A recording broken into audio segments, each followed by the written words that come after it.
We're hoping things will happen here. Can we come closer all the time?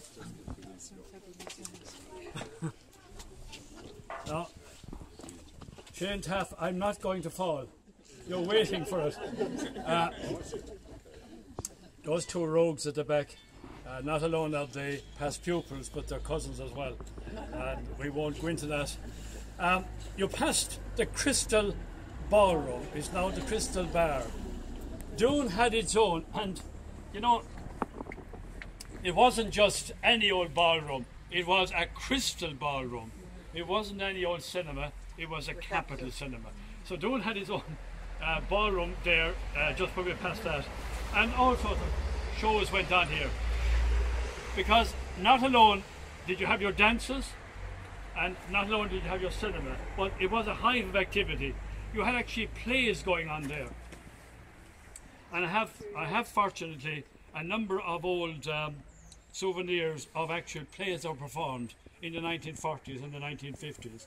You actually had plays performed there, and your plays performed in the beginners' hall above at the convent. So you had actually, a great choice of events to see things. And not alone did you have plays performed, but in the convent, in the beginners' hall, you actually had operettas. And I think one of the tragedies, I suppose, of what has been happening to our small villages is that now to see things like the Student Prince or the Sound of Music, whatever, you must go into town to see it. Well, we were brought up here on a diet of things like the Student Prince. Jane Taff, you're going to get through it. We were brought up on the operettas like the Student Prince, and it was very enriching as youngsters to be exposed to that. Like, we knew an awful lot about classical music as youngsters because of that. And then you go down, you'd have a play performed here in the Crystal Ballroom. And I remember when I went up to Dublin first to college and all that, listening to people like Andrew McMasters. Actually, we heard him. He was in Doon. Could you imagine somebody with a national reputation was actually did perform here in Doon? So it was very interesting that you got that opportunity as a youngster. Now people, as they have to travel or watch TV or so on. So Crystal Ballroom was there. Another saddlery was here, Berkeley Saddlery, just around the corner. In front of you, you had Cullihams. He had a builder.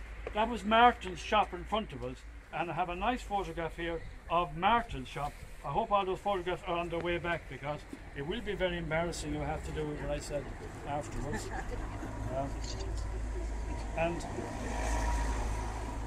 this guy there was called Teddy Martin, and Teddy Martin began his clothes shop just across the road here, and he would have been the grandfather to Richard Martin's shop at the other end of the village, and that's where he began here. And Teddy Martin originally came from Lisson, just over the road here.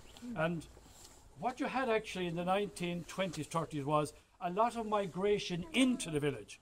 Now you have the opposite, a lot of migration out of the village. So if you go along here, you'll find Teddy Martin came from Lisson. My grandfather came from Crockmackean, just that kind of stuff.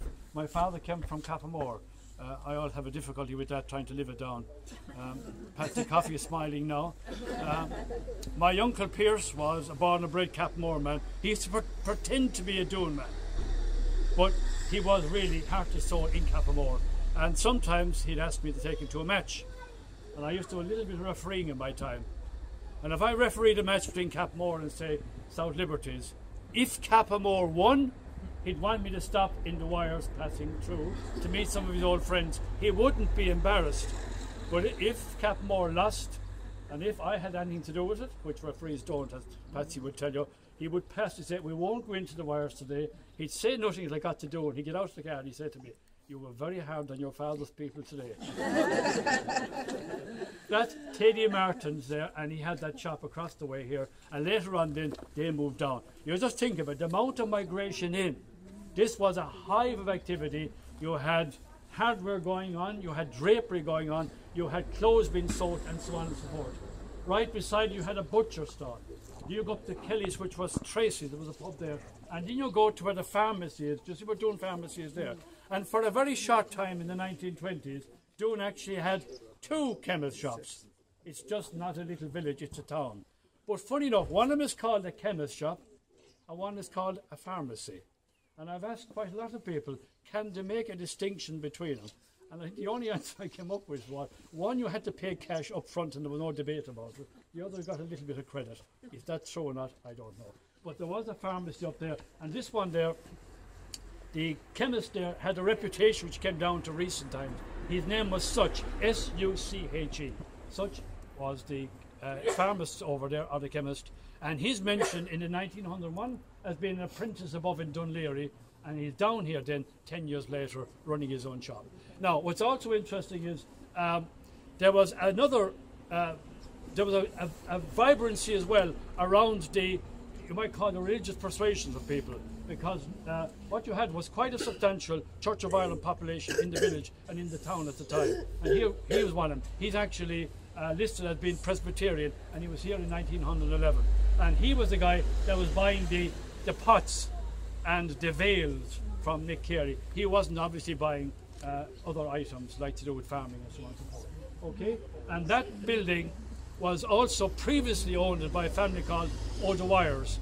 And as we go up now, you're going to come to one of the big hardwares and big business premises in the village in the 1920s, and that was O'Dwyer's. And that's the O'Dwyer's that leads you into the Dwyers of Capmore to Sean Dwyer, because Sean Dwyer's and Tom's ancestors, they come out of Doon. And before they were in Doon, they were in Candahara. And that Dwyer is the links with the Martins and the Dwyers as well. And they came from what's called Hibernian House on the left-hand side here. And the very first bank that came into Doon came into the Dwyer's shop. The Dwyers were a great catalyst. And before, by the way, the Dwyers came into the Dwyers, they were down at the corner house. The Dwyers left the corner house, and Mick Carey moved in. Mick Carey's my grandfather, and the Dwyers, it happens to be Angela, my wife's great-grandfather. So it's all linked up. When I bring my granddaughter down the street, Jessica, we stop after the fourth shop. She says, no, I have enough. Because we're related all the way down. If we're not related to the blood, we're related to the marriage, or to mischief or whatever. But that was the Dwyers, and there was a big, big premises there. And in the 1911 census, they're implying 6 or 7 people. Now, think about that for a moment. All those are businesses owned by private people, but many of them were employing people. So in the 1911 census, you can count about 50 or 60 people getting employment in this little village alone. That's not there today. Things are utterly changed. The Dwyers alone were employing 4 or 5 people. Carey's were employing 2 or 3 people, and so on and so forth. Now, we're talking a lot about the First World War at the present time. Just in passing, across the road there was a girl called Cunningham, and she went to England, and she married in the 1930s. And what's his name again? Wells. She married a guy called Wells. He was a doctor in the British Army, and they came out of that house there, and unfortunately he was killed in Normandy in 1944. International events always impact in a small place. Doon is not in isolation. There are casualties here from the Second World War, and we know at least 5 young men died from this parish, from this village during the First World War. So we know of at least 5 that died. Again, that's another little story, but just keep that in mind to go along. So, Cunningham's, Martin's shop, Tracy's, Such's, the Dwyers. This was Brian Hayes' here. By the way, that little gateway going down there, that led into 3 or 4 houses. You were said about little alleyways. So 3 or 4 families lived down there. And even when we were youngsters growing up, there was 5 or 6 people living down there. In the 1911 census, the RIC lads are living here. Maybe because the barracks have been renovated. There was a little entrance here. There was obviously 2 or 3 little houses down here as well. But not unusual. Houses went up overnight. This guy is going to need our attention for about a minute. I won't try and talk over him. Or him.